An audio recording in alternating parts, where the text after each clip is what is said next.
ಪ್ರಿಯ ದೇವರ ಮಕ್ಕಳೇ, ದೇವರಿಗೆ ಸ್ತೋತ್ರ ಆಗಲಿ. ಈ ದಿನದ ದೇವರ ವಾಕ್ಯ ಯಾವುದೆಂದರೆ ಯೆಹೆಜ್ಕೇಲನು 2ನೇ ಅಧ್ಯಾಯ 6ನೇ ವಾಕ್ಯ.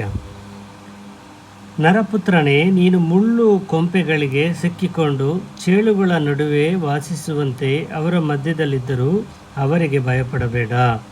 ಅವರ ಗದರಿಕೆಗೆ ಹೆದರದಿರು. ಅವರ ದ್ರೋಹ ವಂಶದವರು. ಅವರು ಬಿರುನುಡಿಗೆ ದಿಗಿಲು ಪಡಬೇಡ. ಅವರು ಬಿರುನೋಟಕ್ಕೆ ಬೆಚ್ಚದಿರು ಎಂಬುದಾಗಿ ದೇವರು ಹೇಳ್ತಾರೆ. ದೇವರಿಗೆ ಸ್ತೋತ್ರ ಆಗಲಿ. ದೇವರ ವಾಕ್ಯ ಏನು ಹೇಳ್ತಿದ್ರೆ, ನೀವೆಂಥೋ ಇಕ್ಕಟ್ಟಿನ ಸಮಯದಲ್ಲಿದ್ದರು, ಎಂತಹ ಒಂದು ಕಷ್ಟದ ಸಮಯದಲ್ಲಿದ್ದರು, ನಿಮ್ಮ ಶತ್ರುಗಳು ನಿಮ್ಮ ಸುತ್ತಲೂ ಆವರಿಸಿಕೊಂಡಿದ್ದರು, ನೀವು ಭಯಪಡಬೇಡ್ರಿ. ಏಕೆಂದರೆ ನರಪುತ್ರನೇ ಮುಳ್ಳು ಕೊಂಪೆಗಳಿಗೆ ಸಿಕ್ಕಿಕೊಂಡಿದ್ದರು, ಚೇಳುಗಳ ನಡುವೆಯಲ್ಲಿ ವಾಸ ಮಾಡುವಂತೆ ಅವರ ಮಧ್ಯದಲ್ಲಿದ್ದರು, ಅವರಿಗೆ ಭಯಪಡಬೇಡ. ಅವರ ಗದರಿಕೆಗೆ ನೀನು ಹೆದರಬೇಡ, ಯಾಕಂದರೆ ನಾನು ನಿನ್ನ ಸಂಗಡ ಇದ್ದೇನೆ ಅಂತ ದೇವರು ಹೇಳ್ತಾರೆ. ದೇವರಿಗೆ ಸ್ತೋತ್ರ ಆಗಲಿ. ಈ ವಾಕ್ಯಗಳನ್ನು ಆಶೀರ್ವದಿಸಲಿ. ನೀನು ಎಂತಹ ಇಕ್ಕಟ್ಟಿನಲ್ಲಿದ್ದರು, ಎಂತಹ ಒಂದು ಕಷ್ಟದಲ್ಲಿದ್ದರು, ಎಂತಹ ಒಂದು ವೇದನೆಯಲ್ಲಿದ್ದರು, ಎಂತಹ ಶೋಧನೆಯಲ್ಲಿದ್ದರೂ ಸಹ ನೀನು ಭಯಪಡಬೇಡ.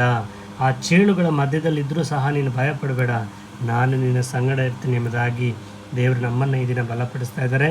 ದೇವರಿಗೆ ಸ್ತೋತ್ರ. ದೇವರ ನಾಮಕ್ಕೆ ಮಹಿಮೆ ಉಂಟಾಗಲಿ. ಈ ವಾಕ್ಯಗಳನ್ನು ಆಶೀರ್ವದಿಸಲಿ. ಈ ಒಂದು ಚಿಕ್ಕ ಪ್ರಾರ್ಥನೆ ಮಾಡೋಣ. ಪ್ರೀತಿಯುಳ್ಳ ದೇವರೇ, ಸ್ತೋತ್ರಪ್ಪ, ವಂದನೆಗಳು ದೇವರೇ. ಈ ಸಪಾಯಿ ಸಮಯದಲ್ಲಿ ಅದ್ಭುತವಾಗಿ ಈ ವಾಕ್ಯದೊಟ್ಟಿಗೆ ನಮ್ಮೊಟ್ಟಿಗೆ ಮಾತನಾಡಿದರೆ ದೇವ, ಹೌದೇಸಪ್ಪ, ಭಯಪಡಬೇಡ.